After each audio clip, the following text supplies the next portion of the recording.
Você acompanha Jornal da Rede Alesp.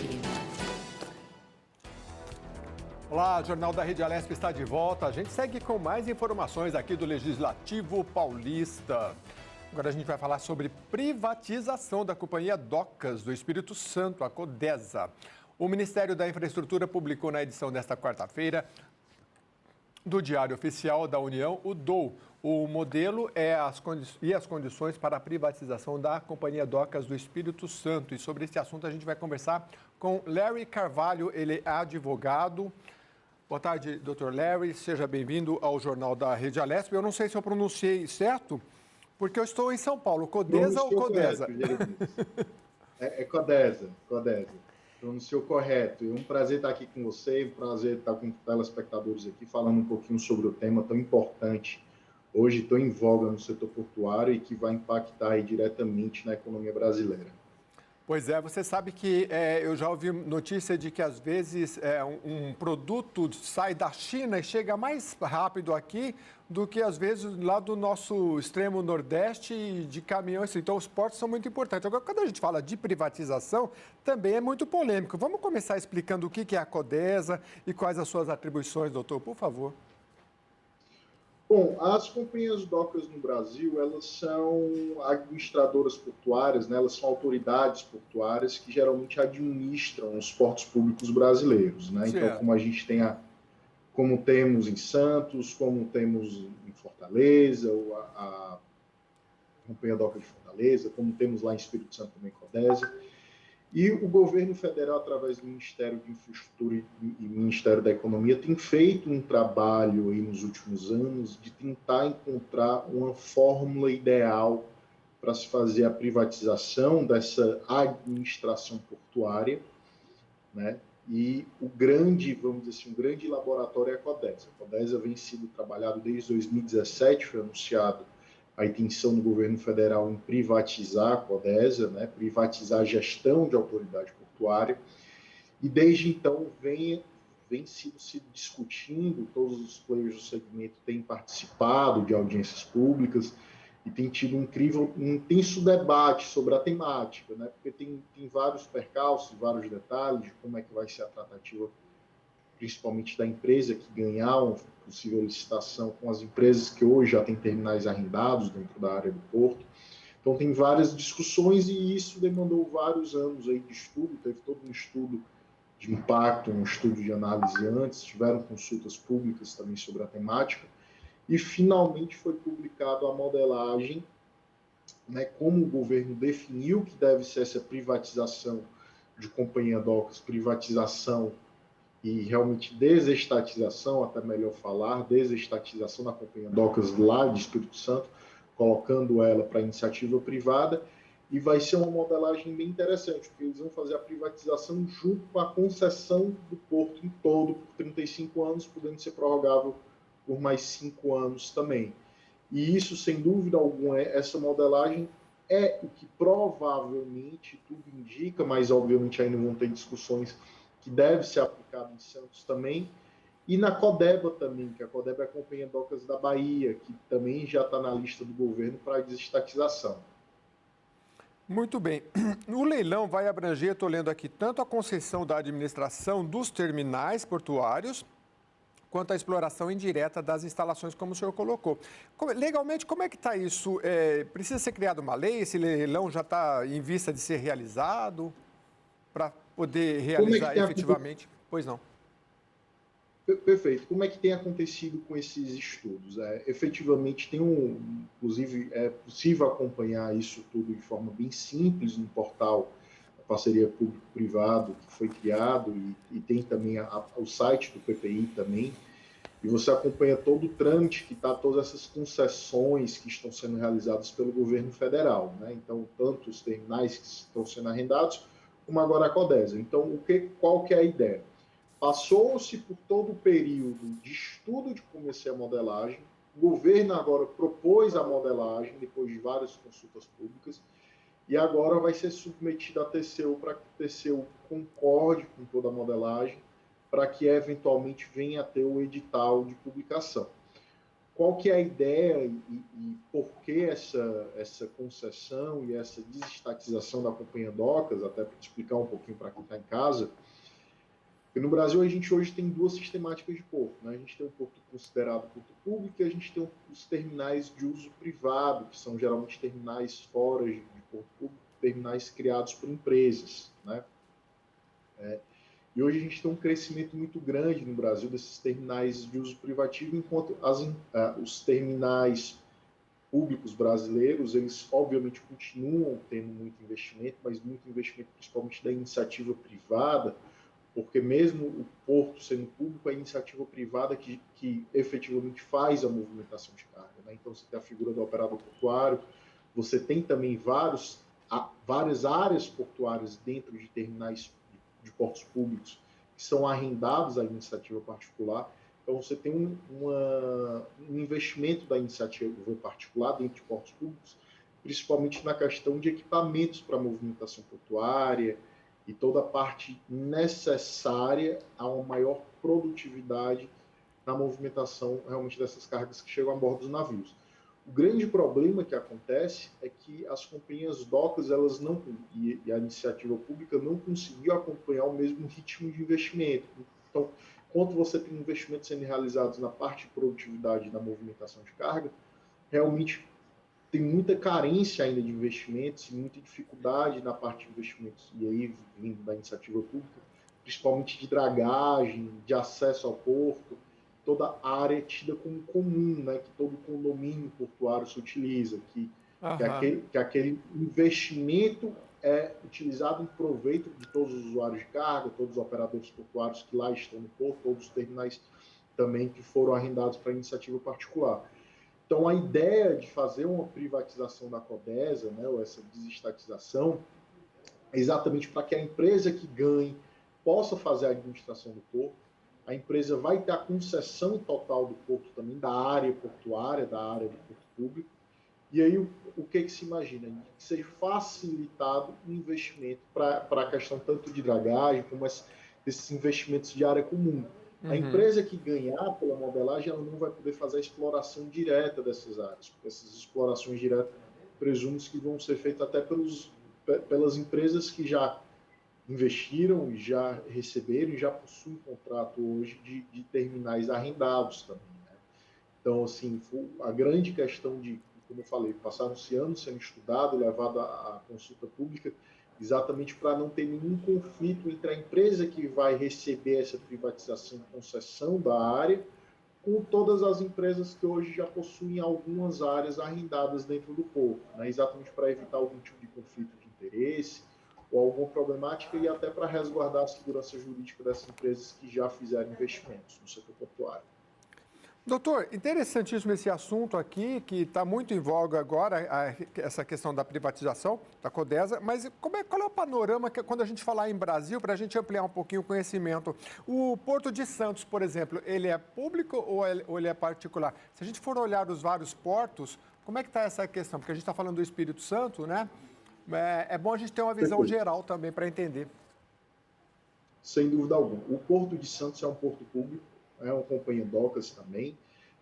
A única diferença é que ele foi cedido à administração dele, e o governo federal cedeu à Prefeitura de Santos. Né? Então, é um porto eminente público. Quando a gente fala que é um porto eminente público, que a administração dele efetivamente é feita por uma autoridade portuária, segue todas as normativas da lei dos portos que trata de portos públicos, com a necessidade de intermediação do órgão gestor de mão de obra, contratação de estiva e todas as categorias portuárias, diferentemente de um porto, realmente um terminal de uso privado.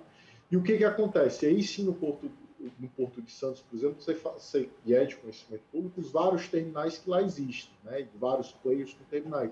E aí que está essa questão, porque mesmo no porto público, durante os anos, como o próprio governo federal tem feito agora também, existem vários arrendamentos de áreas, né?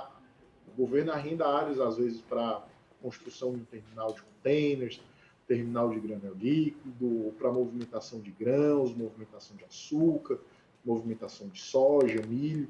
Então, sempre tem algumas empresas do segmento de logística que terminam fazendo esses arrendamentos, Algumas empresas fazem um arrendamento para poder utilizar e movimentar a sua carga própria para exportação e importação, ou alguns players de logística movimentam também para operar cargas de terceiros.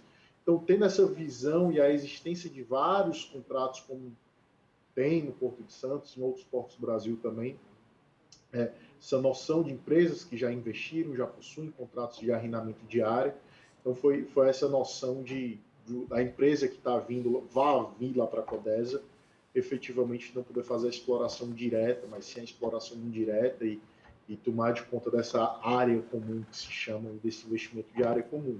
Mas aqui, novamente, foi definida a modelagem pelo governo federal, da Codesa especificamente, mas isso ainda vai ser submetido ao TCU para saber se o TCU vai aprovar essa modelagem e se efetivamente vão ter maiores discussões ainda de cunho jurídico, de algum acerto, algum ajuste da modelagem proposta pelos dois ministérios. Muito bem. Doutor Larry, a gente gostaria de agradecer muito a sua participação e já ficar o convite aqui para o senhor participar da nossa programação, no programa Conexão Legislativa, para aprofundar mais este tema que o senhor acompanha de perto. Muito obrigado. Sem dúvida, vai ser um prazer. Muito obrigado e bom almoço para todo mundo que está em casa. Um abraço, Eremias. Muito obrigado. Pois é, tratando aí da privatização aí desta Docas, da Companhia Docas do Espírito Santo, Codesa, é muito importante para que a gente possa acompanhar e o Parlamento Paulista também está de olho nessas questões. E olha, por iniciativa da deputada Márcia Lia do PT, foi realizada audiência pública sobre regionalização do saneamento básico no estado de São Paulo. O evento contou com a participação das parlamentares Marina Elou, da Rede, Mônica Seixas, da Mandato Ativista, do PSOL, além de representantes do setor. Acompanhe na reportagem. A deputada Márcia Lia abriu o evento explicando que o intuito do encontro é debater o projeto de lei 251 de 2021, que dispõe sobre a criação de unidades regionais de saneamento básico de autoria do governador João Dória. O projeto tem alguns questionamentos, como, por exemplo, não fica evidente como a regionalização que foi aprovada no projeto de lei, como ela irá impactar os municípios de São Paulo, a Sabesp e eventuais concessões de serviços para iniciativa privada. Também não se sabe por que foi proposta uma regionalização com apenas 4 blocos. Deveria ser discutida, ser feita uma consulta pública, nós deveríamos ter tido mais transparência nesse processo e também a possibilidade de um número maior de regiões. A deputada Marina Elou comentou sobre a aprovação do projeto e sobre as mudanças que podem ser feitas para a melhoria da proposta. Existe uma possibilidade de pressão em relação à regulamentação do decreto, que pode trazer algumas melhorias importantes, que pode trazer um pouco mais de transparência para esse processo, pressionar o Dória. Eu tenho feito isso, liguei para ele e falei, governador, não dá para a gente seguir assim. Como que a gente pode, como sociedade civil, usando as articulações possíveis com o plenário, e eu como representante quero cuidar disso, quero estar à disposição disso, colocar meu mandato à disposição para que a gente consiga, de alguma forma, incidir numa melhoria do que foi aprovado, né? O Edson Aparecido, secretário executivo do ONDAS, Observatório Nacional dos Direitos à Água e Saneamento, falou sobre a privatização dos serviços de saneamento no estado de São Paulo e em outras regiões do país. É importante também dizer que esse debate da lei de São Paulo, né, ela vem no bojo de um intenso processo de se avançar na privatização de saneamento no nosso país. Todos os estados garantiram o processo de consulta pública. Então, São Paulo é um estado que agiu de forma autoritária ao fazer o projeto sem ouvir as entidades do movimento popular, do movimento social, do movimento ambientalista, das entidades que estão nos comitês de bacia, dos sindicatos. Então, é São Paulo sendo São Paulo. A deputada Mônica Seixas, da Mandato Ativista do PSOL, lembrou a importância de discutir água e saneamento básico na Alesp. Hoje eu estou aqui mesmo para ouvir a todos e todas tão especialistas nessa pauta e da necessidade de pós-aprovação a gente ainda incidir sobre o projeto de regionalização do saneamento básico, mas também mais do que isso, da gente discutir água, tratamento de esgoto, discutir saneamento resíduos como um todo. Eu, Marina e outros membros da Comissão de Meio Ambiente esse ano fundamos uma subcomissão para debater água e abastecimento de água também, porque a gente sabe que a crise se aproxima, então todos e todas muito convidados a continuar esse debate com a gente aqui e lá. Vicente Abreu, ex-presidente da ANA, Agência Nacional de Águas, explicou sobre a ideia de criar as unidades regionais de saneamento e opinou sobre a eficácia do projeto 251 de 2021. Um projeto de lei dizendo que foi baseado em estudos, e ninguém conhece esses estudos, ninguém nunca viu, e com certeza esses estudos não existem, né? Não só é um desrespeito à macrometrópole, à política das regiões metropolitanas, como me parece tem uma irregularidade, inconstitucionalidade, ilegalidade, aonde as regiões metropolitanas sequer são inseridas de maneira integral dentro das regionalizações que foram propostas. Pois é. Olha, agora vamos para mais uma entrevista. A gente vai falar sobre os países que estão criando passaportes digitais de vacinação para retomar o turismo e também aquecer a economia. Sobre esse assunto, a gente conversa agora com Guilherme Hummel. Ele é coordenador científico do HIMSS Hospitalar e Fórum Digital Journal by Hospitalar. Boa tarde, Guilherme. Nome complicado. É Guilherme, como é que é? Hummel ou Hummel? Boa tarde. Eu não sei se o senhor está com o áudio liberado. Tenta liberar o áudio para a gente, para poder falar. Vamos ver se o Guilherme consegue liberar o áudio e aí a gente consegue falar com ele. Mas acho que ele vai conseguir, sim. Gente, olha, o nosso tema aqui é o seguinte, certificado digital. Certificado digital de vacinação contra a Covid. Agora sim. Guilherme, está me ouvindo? Sim, estou ouvindo bem. Agora sim. Agora o seu retorno está melhor. Ô, Guilherme, certificado digital de vacinação. Como é que é essa proposta de passaporte digital de vacinação? É assim, quer dizer, uma vez que você tenha uma quantidade bastante avançada de indivíduos da população imunizados com a vacinação, você começa a ter a necessidade de liberar espaços públicos e fronteiras para você conseguir fazer com que todas as atividades que envolvem a mobilidade de pessoas, como turismo, como logística, sejam liberados. Então, o que aconteceu? Desde o começo do ano, vários países vêm desenvolvendo os seus aplicativos, os seus certificados de sanidade, de imunidade. Como é que funciona isso? Através de um aplicativo no smartphone, com QR Code, você consegue entrar, por exemplo, numa aduaneira em qualquer lugar do mundo que já tenha o passaporte funcionando, como o Israel já tem, como o Chile já tem, como alguns países da Ásia já tem, e isso vai facilitar em muito a possibilidade de você viajar e você ter interface com os outros países. Isso também pode acontecer dentro do próprio país. O Brasil, seguramente, ontem aprovou no Senado o seu certificado de imunização, né, chamado Certificado de Imunização e Segurança Sanitária, foi aprovado no Senado, agora vai para a Câmara. Ele não tem o nome de passaporte, mas ele tem a mesma função, pelo menos dentro do país. É você ser identificado como uma pessoa ou um indivíduo que foi vacinado as 2 vezes e que passou pelo teste de PT-PCR, que é o teste que verifica se você não tem a Covid-19. Além disso, na Europa, por exemplo, você vai poder identificar se você já teve a Covid, se você já passou pela quarentena, então você pode receber esse certificado. Ainda está um pouco no começo, porque nós estamos ainda desenvolvendo as formas, mas já passou pelo Senado e possivelmente a gente vai ter até o final do ano para passar pela Câmara. Qual é a opinião do senhor? Você acha que vai, como diz no jeito brasileiro, vai pegar, não vai pegar? Porque, assim, tem países que já usam assim, o passaporte para entrar numa academia, num local, né? Mas tem gente que fala em preconceito, tá? Uns conseguiram se vacinar, pode, outros não pode. Como é que o senhor avalia essa questão? Como é que a população deve recepcionar isso?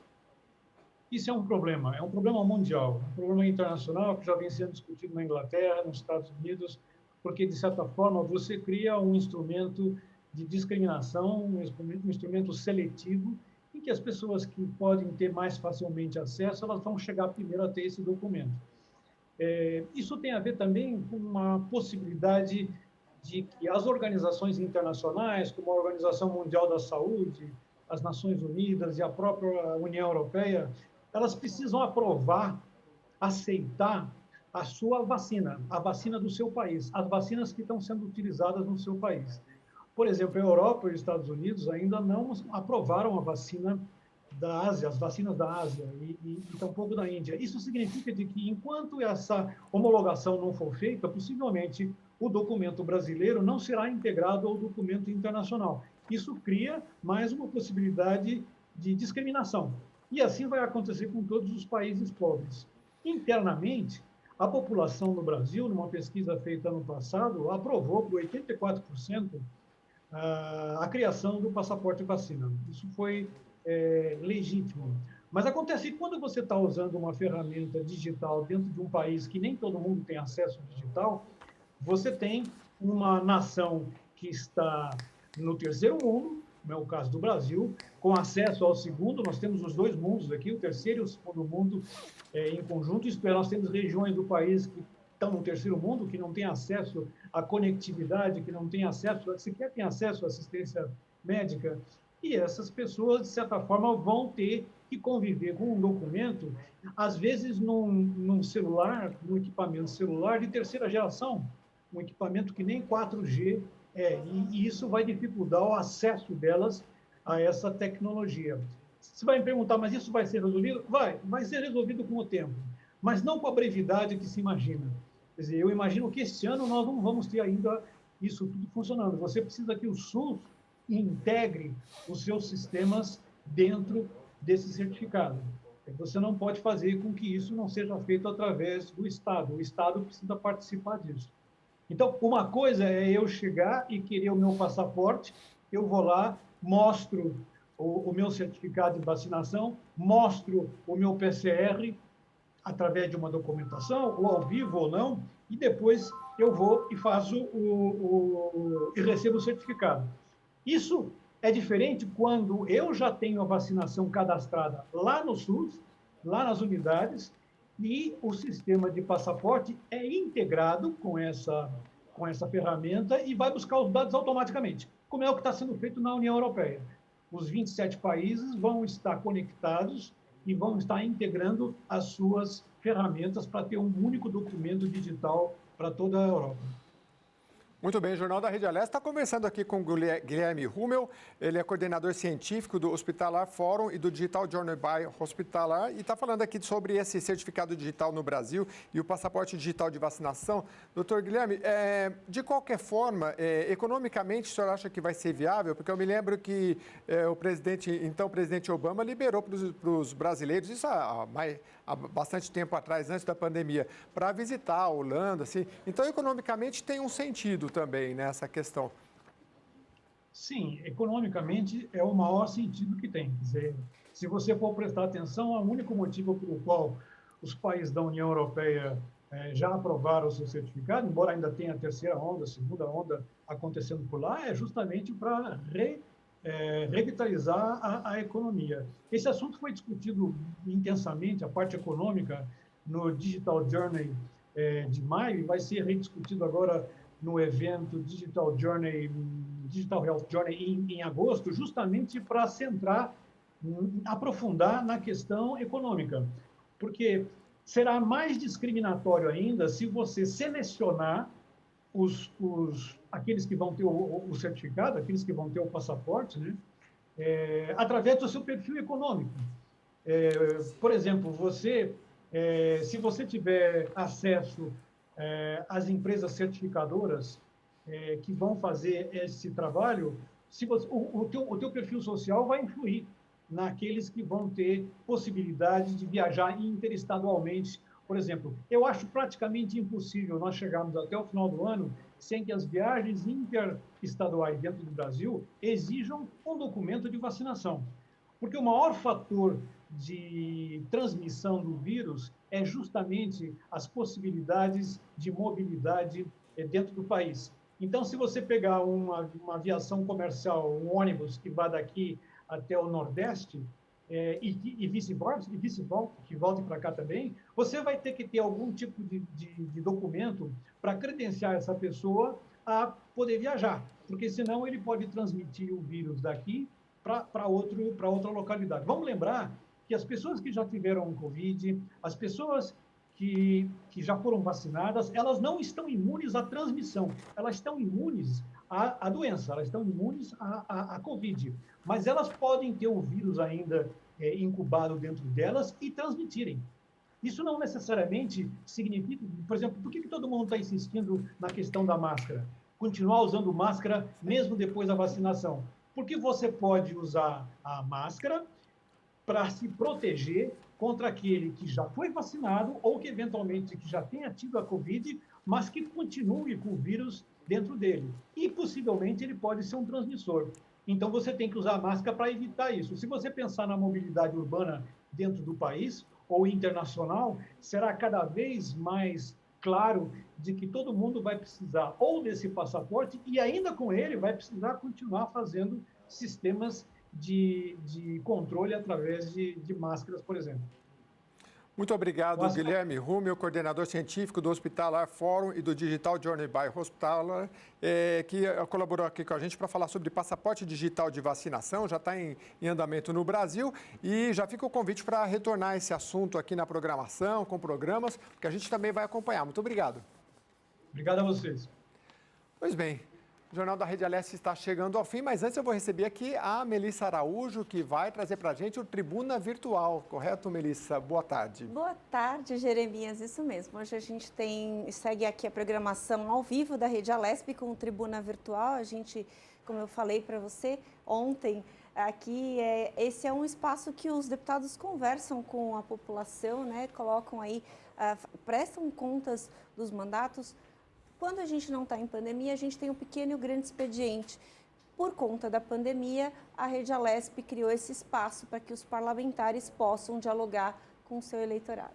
E fica sempre em dia com as principais informações e daqui a pouquinho então já começa. Muito obrigado, Melissa, seja bem-vinda. Olha, o Jornal da Rede Alesp fica por aqui. A gente volta na segunda-feira, no mesmo horário, tá bom? E olha, para você que continua acompanhando a nossa programação da Rede Alesp, o Tribuna Virtual já vai começar.